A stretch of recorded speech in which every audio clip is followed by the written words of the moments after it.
Hare Krishna. Hare Krishna. Please accept my humble obeisances. Hare Krishna. Om Namo Bhagavate Vasudevaya. Om Namo Bhagavate Vasudevaya. Om Namo Bhagavate Vasudevaya. Om Namo Bhagavate Vasudevaya. Om Namo Bhagavate Vasudevaya. Om Namo Bhagavate Vasudevaya. Om Vishnu Padaya.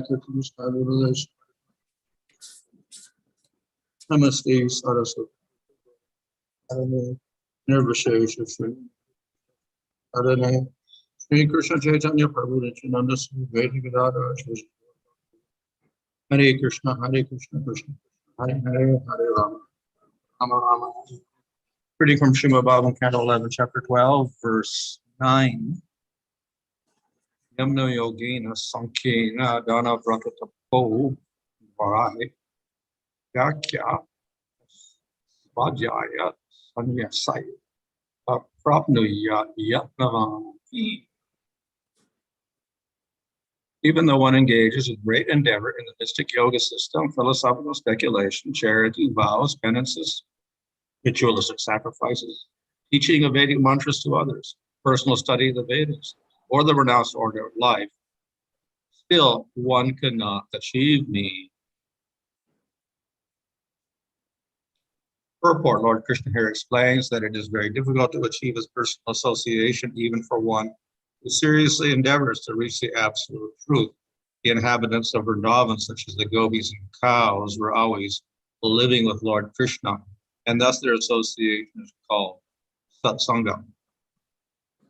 Anyone who is favorably living with the Supreme Personality of God then becomes sat or eternal, and thus the association of such a person can immediately award others pure devotional service to the Lord. There is an austerity called Chandrayana, a fast in which one's intake of food is diminished to one mouthful each day as the moon wanes, and increase in the same way as the moon waxes. Similarly, there are painstaking ritualistic sacrifices and grueling studies of the Sanskrit Vedic mantras, which one may also teach to others. All these tedious activities cannot award the highest perfection of life unless one gets causes mercy of the pure devotees of the Lord, as stated in the first canto of Srimad Bhagavatam. Dharma Sunishita Pomsam Vishwasena Dasaya Pada Yet Yati Strong. The occupational duties a man performs according to his own position are only to so much useless labor if they do not provoke attraction for the message of the personality Godhead. So, the topic now has been bhakti or devotional service. இப்பொழுது நாம் எடுத்துக்கொண்டிருக்கிற தலைப்பு பக்தி அல்லது பக்தி சேவை. And previously it was stated that all sorts of people have attained the Lord. இதற்கு முன்பு எல்லா வகையான மக்களும் பகவானை அடைந்தார்கள் என்று கூறப்பட்டது. And that was by the mercy of the Lord and the devotees. அது அனைத்தும் பகவான் மற்றும் பக்தர்களின் கருணையாலேயே நிகழ்ந்தது. And previous to that, all other processes were also mentioned. அதற்கு முன்பு இதர பகவானை அடையக்கூடிய வழிமுறைகளும் கூறப்பட்டன. Some of those processes are from karma yoga or jnana yoga or ashtanga yoga. அவை கர்ம யோகம், ஞான யோகம், அஷ்டாங்க யோகம் இந்த பல வகைகளைப்பட்டன. So, nevertheless, it was pointed out that finally the main process is bhakti. ஆனாலும் இறுதியில் பக்தியே சரியான வழிமுறை என்று உறுதிப்படுத்தப்பட்டது. And the other processes, though they may be performed, are secondary to that. இதர வழிமுறைகளை நாம் செய்யலாம் என்றாலும் கூட அவை இரண்டாவது தரமாகவே கருதப்பட வேண்டும். So secondary in the sense that the main effort is put into bhakti. இரண்டாம் தரம் என்று சொல்லும் பொழுது நமது முக்கியமான முயற்சி பக்தியில் இருக்க வேண்டும் என்பதை பொருள். And also that we do not become contaminated by the other desires that may appear by performing these other processes. மேலும் இதர வழிமுறைகளை பின்பற்றும் பொழுது நம் மனத்தில் தேவையற்ற ஆசைகள் உண்டாகலாம். அவற்றை நாம் தவிர்க்கவும் முயற்சி செய்ய வேண்டும். So if one performs karmas, there is a possibility one will become attracted to material gain or loka. உதாரணமாக கர்ம காண்டத்தை பற்றிய செயல்களை நாம் செய்யும் பொழுது பௌதிகமான இச்சைகள் நம் மனத்தில் தோன்றலாம். And if one practices jnana, then one will be attracted to impersonal liberation. ஞானத்தை பின்பற்றும் பொழுது ஒருவன் அருவ முக்தியை நாடலாம். So in practicing these, even as secondary processes, one has to be careful that these desires do not arise. எனவே இவற்றை இரண்டாம் தரமாக பயிற்சி செய்யும் பொழுதிலும் கூட ஒருவனுக்கு அதிக கவனம் தேவை, தான் வழி தவறி போகக்கூடாது என்பதில். Why would these other desires arise? இந்த இதர ஆசைகள் ஏன் எழுகின்றன? And the reason is that karma yoga focuses on increasing your enjoyment and going to svargaloka. காரணம் என்னவென்றால் கர்மயோகம் உங்களுடைய பௌதிக அனுபவங்களை சுகங்களை அதிகரிக்கவும் உங்களை சொர்க்கலோகத்திற்கு அனுப்பவும் வழிவகுக்கிறது. And jnana yoga concentrates on realizing impersonal Brahman. ஞான யோகமோ அருவ பிரம்மனை உணர்வதற்கு வழிவகுக்கிறது. So naturally, if we do these processes, we may get influence to also develop these goals. எனவே இவற்றை பின்பற்றும் பொழுது இவற்றின் ஆதிக்கத்தில் வந்து நாமும் இத்தகைய இலக்குகளை ஏற்க நேரிடலாம்.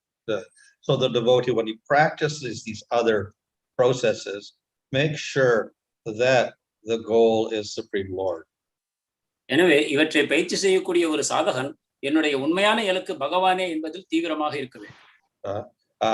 Even though that is not the goal for other people who practice. உண்மையில் பார்ப்போமானால் அந்த இதர வழிகளை முயற்சி செய்பவர்களுக்கு அது இலக்காக இருப்பதில்லை. So on the other hand, if we omit bhakti, then all these other processes are useless. ஆனால் நாம் பக்தி செய்து வருவோமானால் இந்த இதர வழிமுறைகள் எந்த பயனும் அற்றவை. So therefore, within karma yoga, there is worship of the Lord. There is some bhakti there. கர்மயோகத்திற்குள்ளும் பார்ப்போமானால் சிறிது பக்தி பயிற்சி இருக்கிறது. And within jnana, there's also worship of the Lord. ஞானத்திற்குள்ளும் பகவானை வழிபடுவது அமைந்திருக்கிறது. However, usually that worship is for attaining real goals or liberation. ஆனாலும் அத்தகைய பக்தி வழிமுறைகளும் முக்தி அடைவதற்கே நமக்கு வழிகாட்டுகின்றன. So we cannot equate it with pure bhakti. எனவே அதில் அமைந்துள்ள பக்தியை நாம் தூய பக்தியோடு ஒப்பிட முடியாது. So a person who has graduated to the level of pure bhakti, he will have less interest in karma yoga or jnana yoga or ashtanga yoga. தூய பக்தி என்னும் அளவிற்கு முன்னேற்றம் அடைந்துள்ள ஒரு பக்தனுக்கு கர்ம ஞான அஷ்டாங்க யோக வழிமுறைகளில் ஆர்வம் இருப்பதில்லை. The goal of these systems is something else. ஏனென்றால் இவற்றின் இலக்கு வேறாக இருக்கிறது. And even the bhakti in these systems is contaminated. அதன் காரணமாக அவர்கள் அனுசரிக்கக்கூடிய பக்தியும் களங்கமுற்றதாக இருக்கிறது. So therefore the devotee concentrates on the process of pure bhakti. எனவே ஒரு பக்தன் தன்னுடைய கவனம் முழுவதையும் தூய பக்தியிலேயே செலுத்துகிறான். So if one cannot do pure bhakti, then second best is mixed bhakti. தூய பக்தி செய்ய இயலாதவர்களுக்கு இந்த கலப்பு பக்தி இரண்டாம் தரமாக பரிந்துரைக்கப்படுகிறது. To do bhakti is the main process. It's better than making it secondary process. பக்தியை முக்கியமான வழிமுறையாக கொண்டு அதை இரண்டாம் தரமாக தள்ளிவிடாமல் இருக்க வேண்டும். So it can be the main process, but it may be mixed. பக்தி முக்கியமாக பாதையாக அவன் எடுத்துக்கொண்ட போதிலும் அது கலப்படமாக இருக்கக்கூடும். That is, when we perform the bhakti, we have desires for material enjoyment or desires for liberation. அதாவது பக்தியை செய்து வரும்பொழுது அவனுக்கு பௌதிக சுகங்களை அனுபவிக்கவோ அல்லது முக்தி அடையவோ ஆசைகள் இருக்கலாம். So that also is not the best. The best is pure bhakti. ஆனால் அதுவும் தூய பக்தியை போல சிறந்தது அல்ல. So it's the Bhagavatam is promoting pure bhakti. Bhagavatam தூய பக்தியை நமக்கு அறிவுறுத்துகிறது. And these other processes, if they are practiced, must be secondary. இதர வழிமுறைகளை ஒருவன் பின்பற்றுவானால் அவற்றை இரண்டாம் தரமாகவே செய்ய வேண்டும். And if one performs them without any bhakti, then this verse states no result. பக்தி அற்ற செயல்களை செய்யும் பொழுது அவற்றுக்கு பயன் இருப்பதில்லை. one cannot achieve the Supreme Lord. பரமபுருஷ பகவானை அடைய முடியாது. So therefore, all these different things, the yoga, jnana, and charities, karma yoga, etc., sacrifice, the study of the Vedas, etc., all will give no result of attaining the Lord. எனவே இந்த யோகம், ஞானம், தான தர்மங்கள் செய்வது, தபசுகள் பண்ணுவது மற்றும் ஞான யோகத்தை பின்பற்றுவது இவை அனைத்தும் அவனுக்கு பகவானை அடைவதற்கு வழிவகுக்காது. So this means if they are done independent of bhakti with no connection to it, then they're no use for attaining the Lord. அதாவது இவை அனைத்தையும் பக்தியோடு சம்பந்தப்படுத்தாமல் தனியாக அனுசரிக்கும் பொழுது இவை பகவானை அடைய உதவாது. So why are they recommended at all in scriptures? அப்படி என்றால் ஏன் சாஸ்திரங்களில் இவை பரிந்துரைக்கப்படுகின்றன? So they are recommended for people who do not have faith in pure bhakti. அது தூய பக்தியில் நம்பிக்கை அற்ற மக்களுக்காக கூறப்பட்டது. So in other words, they have some value because they may lead to bhakti, but nevertheless, there are no guarantee that you will achieve the Lord by doing these processes. அதாவது அத்தகைய பக்தியில் நம்பிக்கையற்றவர்கள் இந்த செயல்களை செய்யும் பொழுது அது பக்திக்கு அடைவதற்கு வழிவகுக்கலாம், ஆனால் கட்டாயமாக அங்கு கொண்டு சேர்க்கும் என்று உத்தரவாதம் தர முடியாது. Of course, it is confusing for us to have all these different processes praised in the scripture. ஆனால் இந்த சாஸ்திரங்களில் கூறப்பட்டுள்ள இந்த அனைத்து வழிமுறைகளுமே ஒரு விதத்தில் முன்னேற்றத்திற்கான தூண்டுகோல்களாகும். And the reason is, of course, because if you're not qualified for bhakti, then you have to do these other processes. ஏனென்றால் ஒருவன் பக்திக்கு தகுதிகளை பெறவில்லை என்றால் அவன் இத்தகைய செயல்களை செய்துதான் ஆக வேண்டும். Nevertheless, it is confusing. எப்படி இருந்தாலும் அது பயனற்றதே. If people superficially read the scriptures, then we'll see all the glorification of all the processes. நாம் சாஸ்திரங்களை தனியாக படிப்போமானால் அவை எல்லா வழிமுறைகளையும் உயர்வாக புகழ்வதை நாம் காண்போம். And they may not know which one to do. எதை நாம் செய்ய வேண்டும் என்ற தீர்மானத்திற்கு ஒருவன் வர முடியாது. Or they may try to mix them all together. அவை எல்லாவற்றையும் கலந்து ஒரு வகையாக அவன் பயிற்சி செய்ய ஆரம்பிக்கலாம். So this is particularly a problem in Kali Yuga. இது கலியுகத்தில் முக்கியமாக மிகப்பெரிய பிரச்சனையாக உள்ளது. Bhagavatam mentions that in Kali Yuga, people are not very intelligent. Bhagavatam கூறுகிறது கலியுகத்து மக்கள் அதிக புத்திசாலிகள் அல்ல. They are very agitated for material enjoyment. அவர்கள் பௌதிக சுகங்களுக்காக மனம் அலைக்கழிக்கப்படுகிறார்கள். They have very short lifespans.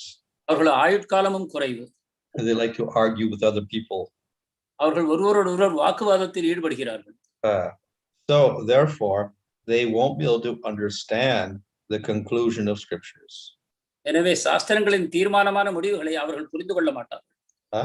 They find all different processes because they're less intelligent. They will not know which is. எனவே இந்த அனைத்து வழிமுறைகளையும் பார்க்கும் பொழுது எது சிறந்தது என்பதை தீர்மானிக்க அவர்களுக்கு சாமர்த்தியம் இருக்காது. And even if they understand there's a gradual process, they will not progress very much from one process, from karma yoga to jnana yoga to sāṅkhyena yoga to bhakti yoga, because lifespan is very short. இவற்றை படிப்படியான வழிமுறைகள் என்று அறிந்து ஒருவன் கர்மயோகத்தை ஆரம்பித்தால் கூட அடுத்தபடியாக ஞானம் யோகம் என்று முன்னேறுவதற்கு அவனுக்கு அவகாசம் இல்லை, ஏனென்றால் ஆயுட்காலம் குறைவு. And because they are materially attached, they'll be more attracted to doing the karma yoga process. அவர்களுக்கு பௌதிக பற்று அதிகமாக இருப்பதால் அவர்கள் கர்மயோக பாதைகளிலேயே அதிகமாக கவரப்படுவார்கள். And because they like to quarrel with each other, and they'll say, this is the best process, everything else is wrong.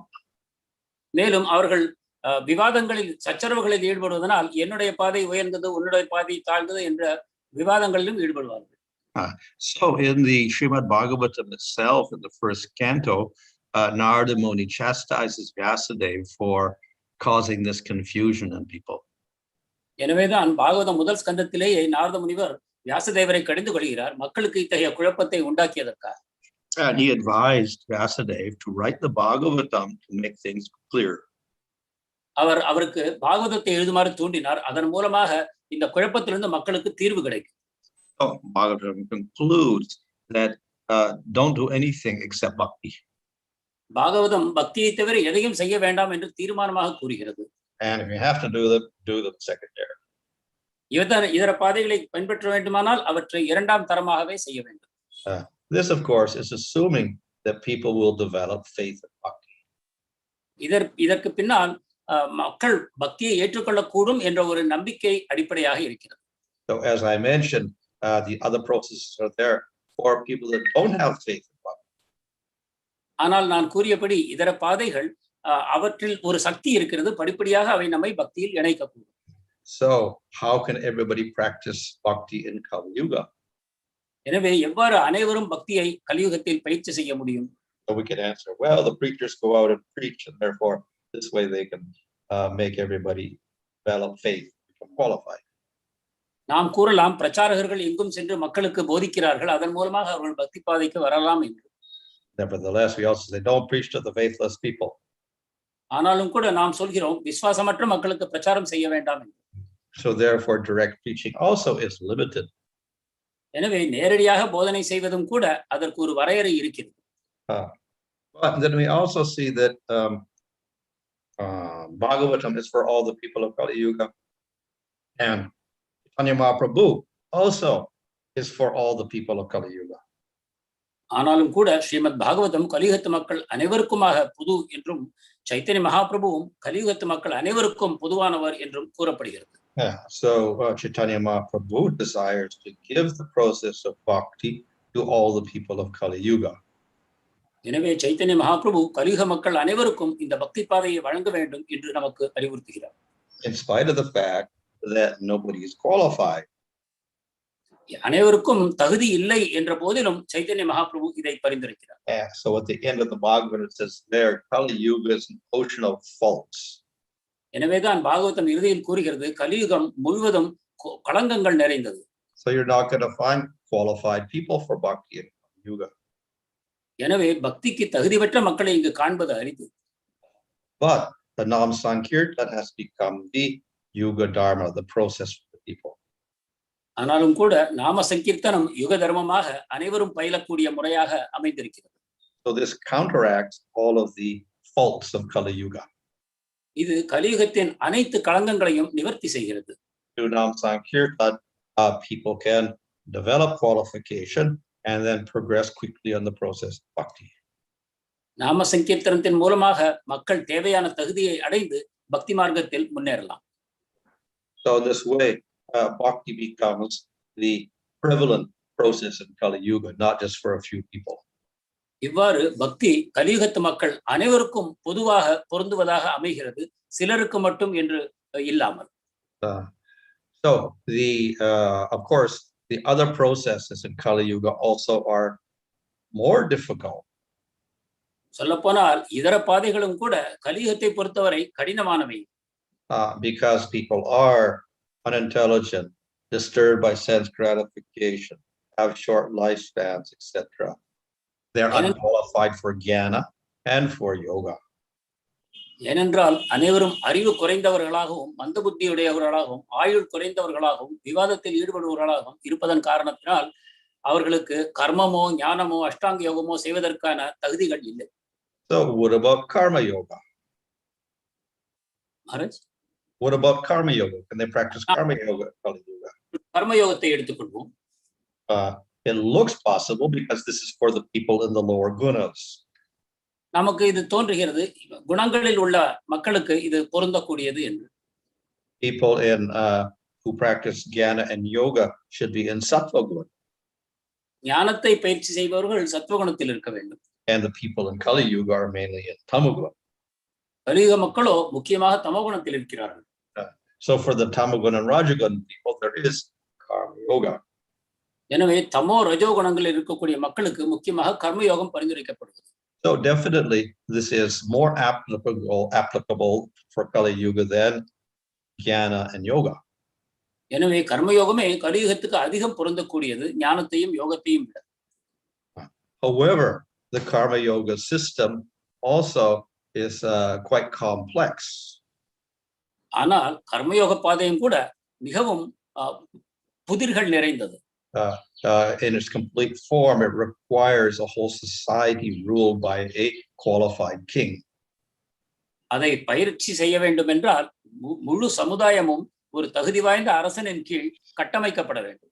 And in the last chapters of the Bhagavatam, it is described how in Kali Yuga, the line of kings from Swayambhuva Bhanu disintegrates. நாம் இதற்கு முன்பு பார்த்தோம் எவ்வாறு கலியுகத்தில் ஸ்வயம்புவ மனுவிலிருந்து தொடங்கி வந்த அந்த அரசர்களது பரம்பரை படிப்படியாக அழிந்து போகிறது என்று. So we're left without a king for the rest of Kali Yuga. இவ்வாறு கலியுகத்தின் மீதி காலத்திற்கு அரசர்கள் இல்லாமல் நாம் போகிறோம். I described that after Kali Yuga, when Sattva appears, then the descendant of Manu will again manifest himself and establish the system with the king. கலியுகம் முடிந்து சத்தியுகம் ஆரம்பிக்கும் பொழுது மீண்டும் அரசர்களது பரம்பரை ஸ்வயம்புவ மனு அவர்களிலிருந்து திரும்பவும் தொடங்கப்படும் என்று நமக்கு கூறப்பட்டிருக்கிறது. So therefore, it's difficult to practice the karma yoga and varnashram as described in the scriptures. எனவே சாஸ்திரங்களில் வர்ணாசிரமத்தின் கீழ் செய்யக்கூடிய கர்மயோகம் என்பதும் கூட நாம் செய்வதற்கு இப்பொழுது மிகவும் கடினமானதே ஆகும். We find 1000 years ago maybe a little bit difficult to perform karma yoga, 500 years ago more difficult, and now in modern world even more difficult.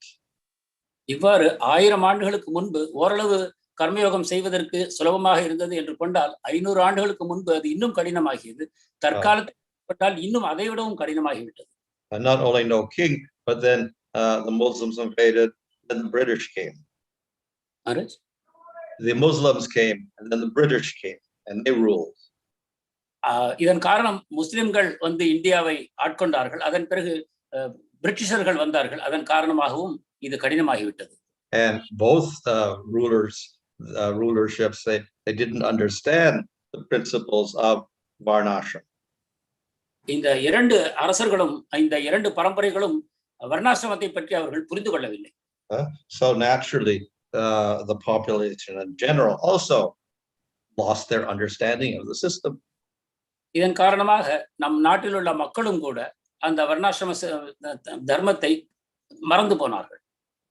So therefore it is a little difficult to re-establish that system. எனவே அந்த சமுதாயத்தை மீண்டும் கொண்டு வருவது என்பது இயலாததாகும். Nevertheless, we can utilize some of the items of that system. ஆனாலும் கூட வர்ணாசிரமத்தில் உள்ள சில அங்கங்களை நாம் இப்பொழுது கொண்டு வர முடியும். It is difficult to operate with varnas in Kali Yuga. வர்ணங்களை பொதுவாக கலியுகத்தில் திரும்ப கொண்டு வருவது இயலாத காரியம். The whole society is much different now. இப்பொழுது உள்ள சமுதாயம் மிகவும் மாறுபட்டதாக இருக்கிறது. But individually, people can follow the principles, some of the principles of the varnashram system. ஆனால் தனிப்பட்ட முறையில் வர்ணாசிரம தர்மத்தில் உள்ள சில கொள்கைகளை தனிப்பட்ட மனிதர்கள் பின்பற்றக்கூடும். So there are rules of conduct for people in different varnas. வேறு வர்ணங்களில் இருப்பவர்கள் எத்தகைய செயல்களை செய்ய வேண்டும், எவ்வாறு நடந்து கொள்ள வேண்டும் என்பதற்கு சட்ட வழிமுறைகள் இருக்கின்றன. And some of these rules apply to all of the varnas. அவற்றில் உள்ள சில சட்டங்கள் அனைத்து வர்ணங்களுக்கும் பொருந்தும். So at least we follow the common principles. எனவே அனைத்து வர்ணங்களுக்கும் பொருந்தக்கூடிய சட்டங்களையாவது நாம் பின்பற்றலாம். And in this way we avoid the major sinful activities. இதை செய்வதன் மூலமாக மிக பெரும் பாவச் செயல்களிலிருந்து நாம் நம்மை காத்துக்கொள்ள முடியும்.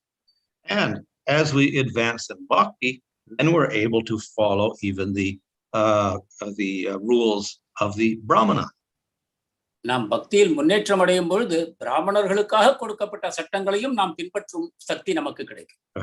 So following these rules sets a little bit of a guideline for our control of our senses.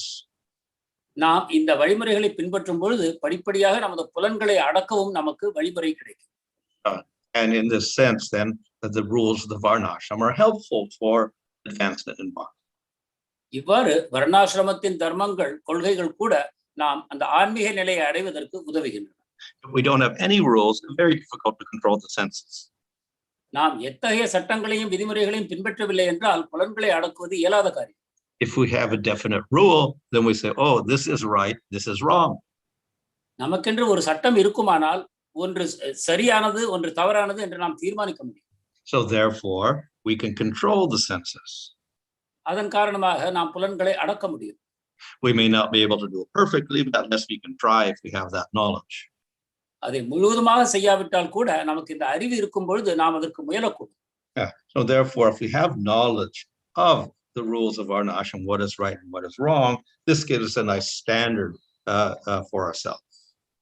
இவ்வாறு வர்ணாசிரமத்தில் உள்ள சட்டங்களை அறிந்து எது சரி எது தவறு என்று நாம் புரிந்து கொண்டால் அதுவே நாம் முன்னேற்றத்திற்கு சரியான பாதையில் செல்ல வழிவகுக்கிறது. So that is the value we can take from all of those rules of the varnashram system. இந்த வர்ணாசிரம கொள்கைகளிலிருந்து இந்த உயர்ந்த பலனை நாம் அடைய முடியும். So similarly, here we have a whole list of things that don't give bhakti and don't make you achieve the Lord if they're done independently, but they have some valuable things in them also.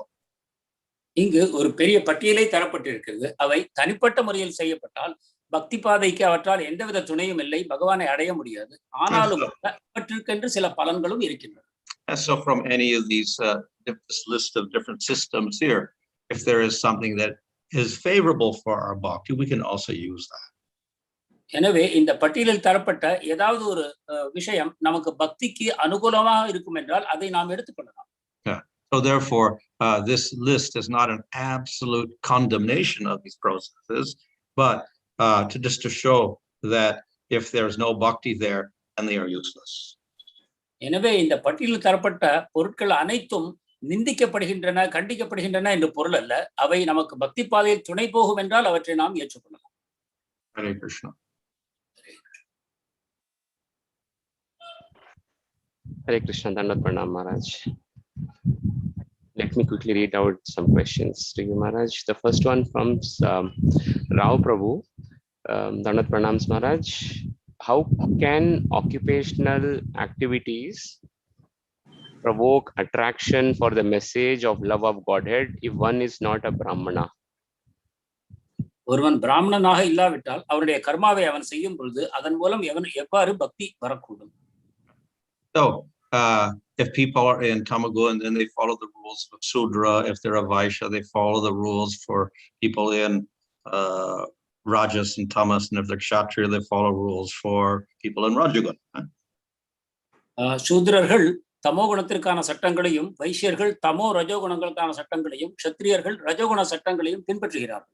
So they follow rules of occupation, and those occupations give them food, and with food they can live. அவ்வாறு அவர் தொழில் தர்மங்களை அவர்கள் செய்யும் பொழுது அதன் மூலமாக உணவு கிடைக்கிறது, அதற்கொண்டு அவர்கள் உயிர் வாழ முடியும். So if we don't live, we cannot even do bhakti. உயிர் வாழாவிட்டால் பக்தி செய்வது எப்படி? So therefore, the rules of Varna allow for maintenance of the body. Once we have the body, then we can do the activities of bhakti.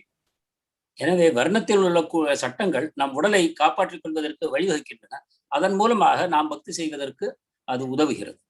So within that system, then we have different types of activities besides occupational activities for the people. இந்த வர்ணாசிரமத்தின் அடிப்படையில் மக்கள் பல வகையாக பிரிக்கப்பட்டு அவர்களுக்கான தொழில்கள் என்ன என்று நிர்ணயிக்கப்பட்டிருக்கிறது. So they should all worship.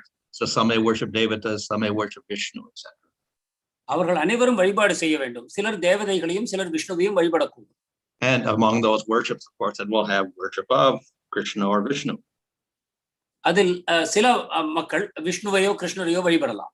So that's not restricted to Brahmanas. Everybody can go to the temple and offer something. அது பிராமணர்களுக்கு மட்டும் என்றில்லை, அனைவருமே கோயிலுக்கு சென்று பகவானை வழிபடலாம். Of course, if we are chanting holy name, everybody can chant the holy name also.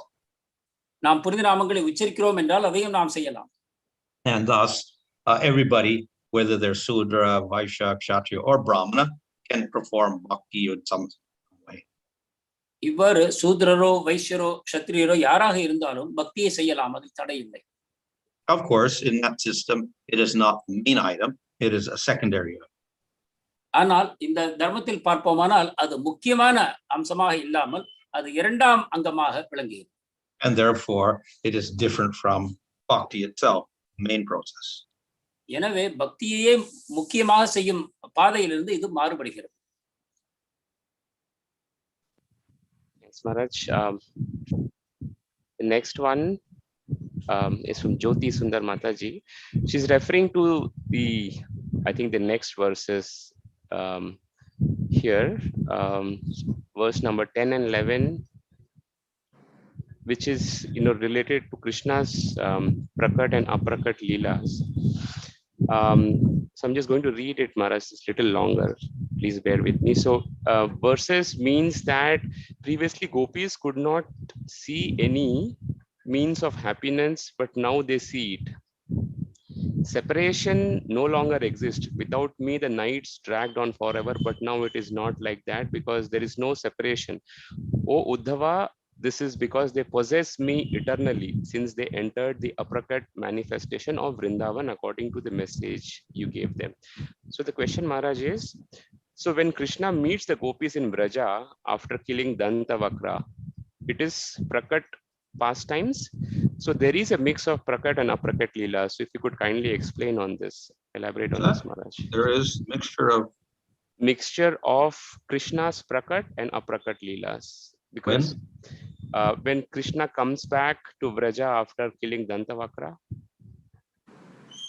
Oh, well, that is prakatli. கேள்வி, தந்தவக்ரனை அழித்த பிறகு பகவான் கிருஷ்ணர் விரஜத்துக்கு வந்தார். அப்பொழுது கோபியர்களும் பகவானும் அனுபவித்த அந்த லீலை பிரகட லீலையா அப்பிரகட லீலையா இரண்டும் கலந்ததா? அதற்கு பதில் அது பிரகட லீலையே ஆகும். Later on, he left and went back to Dwarka, and in one form, he took all the residents to Aishwarya Goloka, and in another form, everybody disappeared, and they're aprakat leela in Vrindavan. அதன் பிறகு அவர் துவாரகைக்கு சென்ற பொழுது அங்கிருந்த விரஜத்தில் இருந்த மக்கள் அனைவரையும் ஒரு ஐஸ்வர்ய லோகத்துக்கு அவர் அழைத்து சென்றார். அதன் பிறகு அவர்கள் மறைந்து போனார். Thanks, Maharaj. The next one from Sima Sudarshan Prabhu. This regarding the second verse of first canto, first chapter Srimad Bhagavatam, Dharma Projita Kaitavotra. It is said that Karma Yoga, Jnana Yoga, Ashtanga Yoga are cheating religions, and only Bhakti Yoga alone is a real religion, as per Srimad Bhagavatam. However, one may argue that only in the purport it is mentioned that Bhakti is the correct process, but it is not mentioned so in the original Sanskrit verse. How to counter this argument? In that particular verse?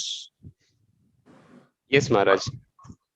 Oh, well, if we take the first verse itself is dedicated to worshiping the Supreme Lord and nobody else. பாகவதத்தில் இரண்டாவது ஸ்லோகத்தில் பக்தி பாதையே ஒரே பாதை என்று குறிப்பிடப்படவில்லை, அது உரையில் மட்டுமே இருக்கிறது. அதற்கான மகாராஜ் கொடுத்த பதில் பக்தி பாதையே சிறந்தது என்று முதல் ஸ்லோகத்திலேயே கூறப்பட்டு விட்டது.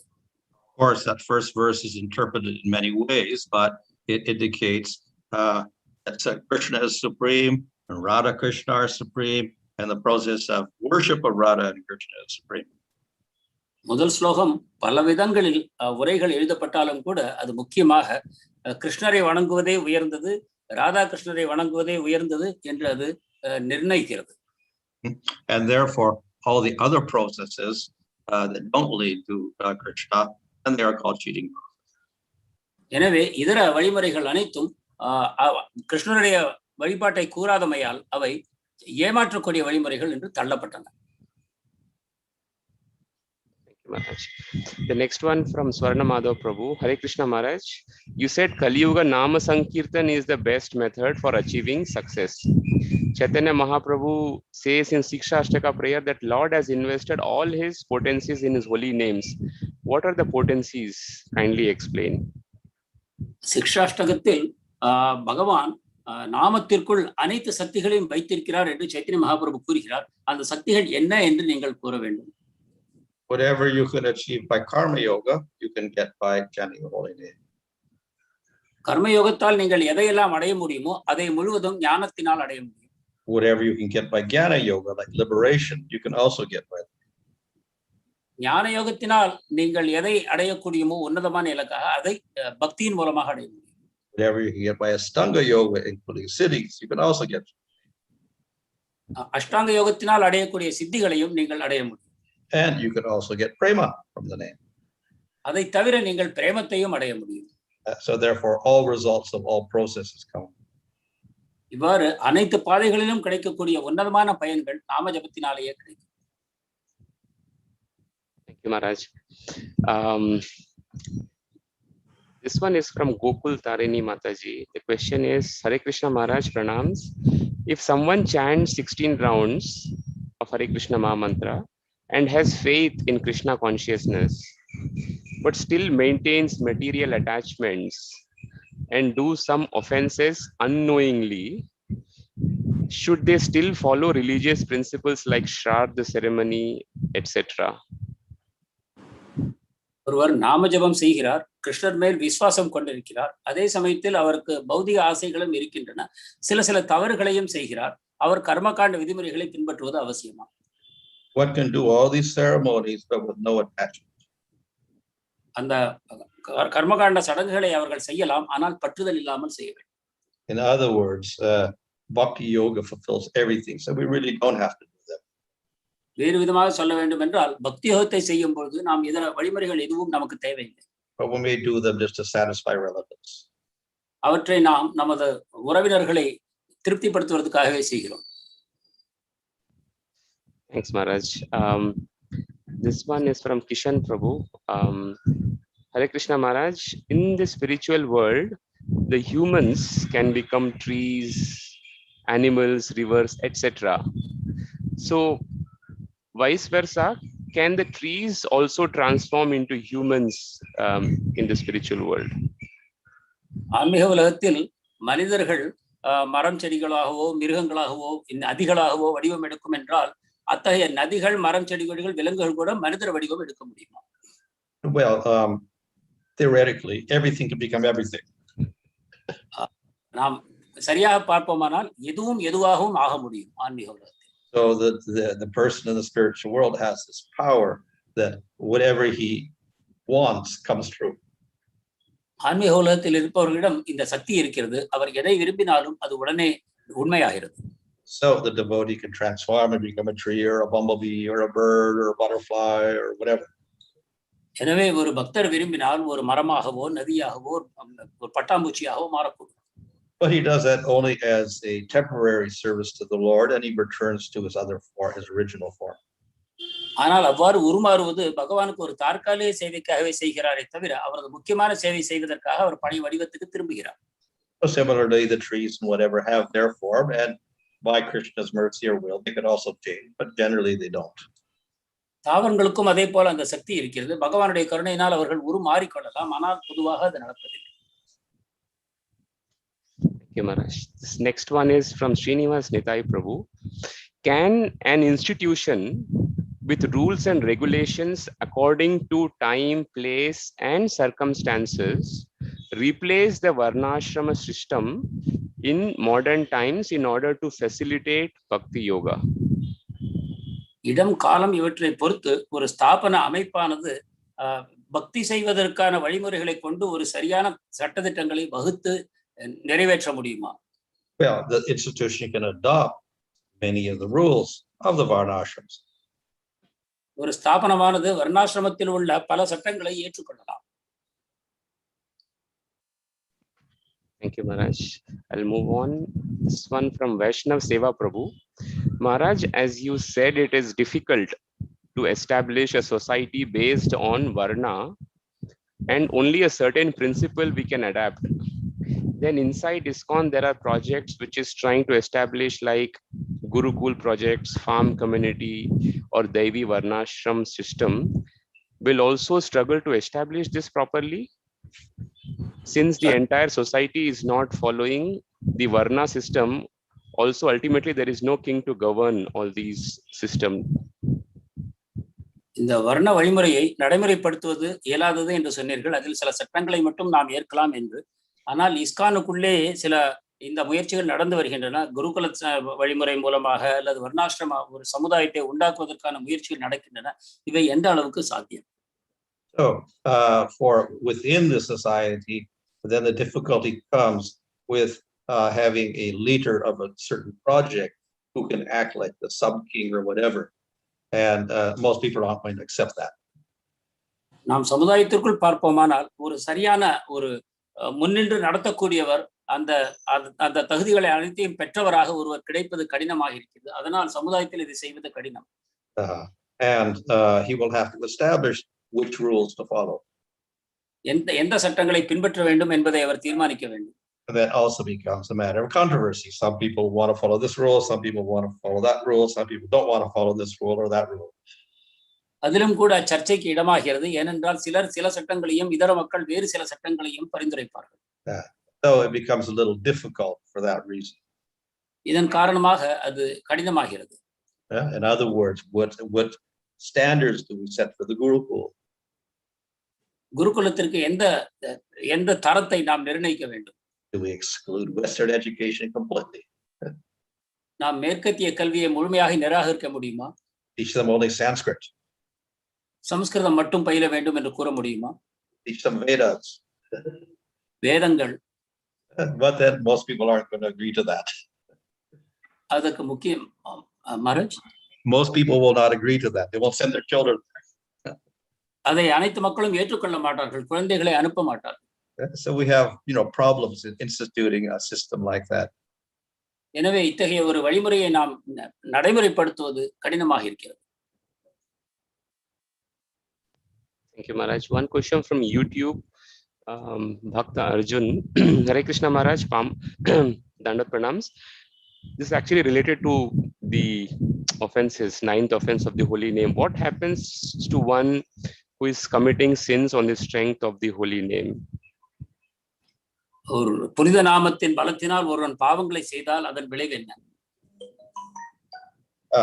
So one who that committing sin on the strength of the holy name means that intentionally he is deceiving the devotees and acting like a devotee, but at the same time doing sinful activities. புனித நாமத்தின் பலத்தினால் ஒருவன் பாவச் செயல்கள் செய்கிறான் என்றால் அதன் பொருள் புனித நாமத்தை வைத்துக் கொண்டு அவன் பக்தனை போல நடித்து இதர பக்தர்களை ஏமாற்றுகிறான் என்பது பொருள். And then he will practice bhakti to get rid of any sinful reaction. அப்பொழுது அவன் பக்தி செய்யும் பொழுது பாவ விளைவுகளிலிருந்து விடுபட முடியாது. But we don't find many devotees in that position where they're trying to get rid of the sinful reaction for the sins by doing the bhakti. ஆனால் பாவ விளைவுகளிலிருந்து விடுபட வேண்டும் என்பதற்காக பக்தி செய்யும் மக்களை நாம் காண்பது கடினம். Rather, they may do a sinful activity while they're doing bhakti. Maharaj? They may do a sinful activity when they are being devotees. பக்தர்களாய் இருக்கும்போது அதே சமயம் அவர்கள் பாவச் செயல்களை செய்யக்கூடும். So that is a little different. அது வேறு தரப்பட்டது. And of course, if they do a sinful activity, Krishna says, even you're still my devotee. Maharaj? Even if you do the sinful activity and you don't repeat, then Krishna says you're still my devotee. அத்தகைய பாவச் செயல்களை செய்து ஒருவர் விழுந்தாலும் கூட கிருஷ்ணர் கூறுகிறார் நீ அப்பொழுதும் கூட என் பக்தரே ஆவாரேன். But if it becomes continual, then of course he will not be steady in bhakti, and eventually he'll probably leave the devotional service. ஆனால் தொடர்ந்து அவர் பாவச் செயல்களை செய்வாரானால் பக்தி தொண்டில் நிலைத்து இருக்க முடியாது. ஒரு காலத்தில் அவர் விழுந்து விடுவார், பக்தி தொண்டை நிறுத்தி விடுவார். Maharaj, Kalanidhi Prabhu, there is a question in Tamil, 8:33 AM from Krishna Abhimanyu on YouTube. I can't see, Prabhuji. One second, Prabhu. I'll just paste it again. One second.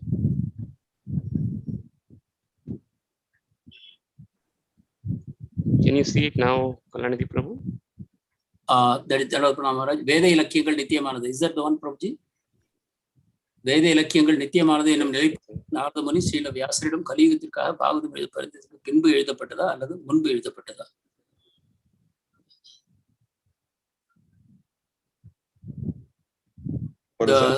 Whether the Vedic literature was written by Vyasadev, I don't get it, Prabhu.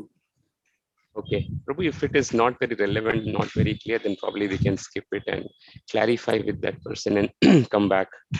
Okay, yes, Prabhu. If it is not clear, yeah. There is one last question, Maharaj, just to follow up on this institutions on the principles. The follow-up question is, so for the next generation of ISKCON devotees, what is best to follow bhakti principles or adapt modern education, which means a mix of both? What is recommended for the future devotees of ISKCON, whether they can continue to follow the bhakti path and also adapt the Western system of life, right? Tamil solunga Prabhu, Tamil life. Sorry, Sorry, Prabhu. Prabhuji, can you repeat that again? No, the question is the follow-up question, because Maharaj explained about this institutions, rules and all that. The question is, so what is best for the next generation of ISKCON devotees practically? Is that to follow a mix of both, to follow bhakti principles and adapt modern education also? ISKCON அடுத்த தலைமுறைக்கு நீங்கள் எதை பரிந்துரைக்கிறீர்கள்? பக்தி தொண்டையும் செய்து கொண்டு அதே சமயத்தில் தற்கால கல்வி முறையையும் அவர்கள் பின்பற்ற வேண்டுமா? Well, there's always the choice of the parents, what they want their children to do. பொதுவாக அவர்களது பெற்றோர்களுடைய விருப்பத்தின்படி அவர்களுடைய கல்வி முறை அமைகிறது. And some may choose a combined system. சிலர் இரண்டையும் இணைத்த விதமாக ஒரு கல்வி முறையை தேர்ந்தெடுக்கலாம். Some may choose a purely Western approach. அல்லது அவர் முழுமையாக மேற்கத்திய கல்வி முறையை பின்பற்றலாம். And some may approve a very Vedic approach. சிலர் முழுமையாக வேதத்தின் பின்பற்றி அவர்கள் கல்வி முறை அமையலாம். But of course we have to see the results of these different things. ஆனால் இந்த வேறு வேறு பாதைகளின் விளைவுகள் என்ன என்பதை நாம் பார்க்க வேண்டும். And if you do a purely Vedic result, probably the child, when he grows up, he will only be qualified to become an archaka in a temple. That's all. இந்த வேத கல்வி முறையை மட்டும் பின்பற்றினால் அவர் இறுதியில் ஒரு அர்ச்சகராக மட்டுமே அவர் தகுதி பெற முடியும். And he will have very little means of supporting himself if he becomes a grihasta. அவர் கிரகஸ்தனாக ஆகும் பொழுது அவர் தன்னை காப்பாற்றிக் கொள்வதற்கு வழிமுறைகள் இல்லாது போகும். Of course, that's what a Brahmana was before, but in the modern world, the Brahmana cannot survive like that. முற்காலத்தில் பிராமணர்கள் அவ்வாறுதான் வாழ்ந்தார்கள். ஆனால் தற்காலத்தில் அந்த வழிமுறையை பின்பற்றி பிராமணர்கள் இருப்பது கடினம். So therefore, we see that even people are raised like that. Generally, they go out and get a job later on. எனவே இந்த வேத கல்வி முறையிலேயே வளர்ந்தவர்கள் கூட பிற்காலத்தில் சென்று வேறு தொழிலுக்கு முயல்வதை நாம் காண்கிறோம். So the only way that would work in the exclusively Vedic system is if the society protected all those people and supported them all. எனவே சமுதாயமானது அவர்களை முழுமையாக பாதுகாப்பு தரும் பொழுதுதான் தூய வேத இலக்கியத்தை மட்டும் மக்கள் பயில முடியும். But that means we have to have a more independent organization that doesn't associate with society and lives separately. இல்லாவிட்டால் அந்த சமுதாயத்திலிருந்து விலகி ஒரு தனியாக இதற்காகவே ஒரு ஸ்தாபனம் நடக்க வேண்டும். But some people also don't want to do that. ஆனால் அதையும் மக்கள் விரும்பவில்லை. Other persons, of course, meaning grihastas, they want to live in the world, the present world. So therefore, they may combine the two systems. கிரகஸ்தர்களாக இருக்கக்கூடியவர்கள் இந்த சமுதாயத்தோடு இணைந்து வாழ விரும்பலாம். எனவே அவர்கள் இந்த முறையை விரும்ப மாட்டார். Maharaj, just one last question. Sorry, I'm being conscious of time. Maharaj, you mentioned that everybody, whether he or she is a Brahmana or not, can go to the temple and worship the Lord.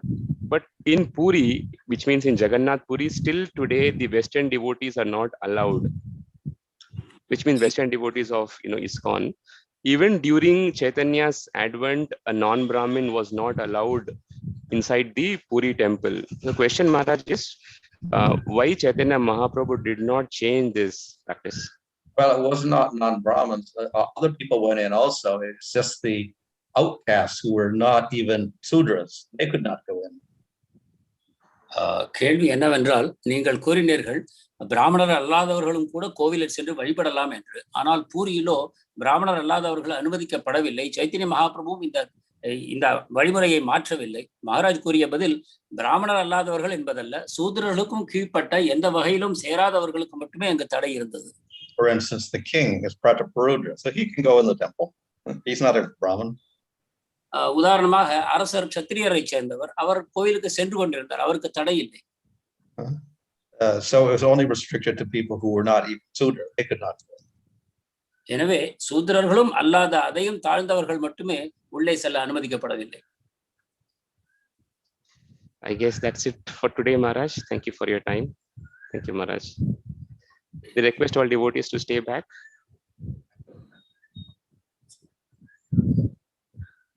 Thank you. Guru Kripa Prabhu, do you want to do the announcements? Yes. Krishna, dear devotees, thank you so much. As a continuing practice, first let's chant thrice for the welfare and well-being of devotees and society. Hare Krishna, Krishna Krishna, Hare Hare, Hare Rama, Rama Rama, Hare Hare. Hare Krishna, Krishna Krishna, Hare Hare, Hare Rama, Rama Rama, Hare Hare. Hare Krishna, Krishna Krishna, Hare Hare, Hare Rama, Rama Rama, Hare Hare. Hare Krishna, Prabhu. Prabhu. Hare Krishna. Hare Krishna. Yes, Prabhu. Hare Krishna, Prabhu. Yes, சொல்லுங்க பிரபு. பிரபு, இங்க தமிழ் யாருக்கு பிரபு நல்லா தெரியும் இந்த Zoom கிளாஸ்ல? சொல்லுங்க, என்ன விஷயம்?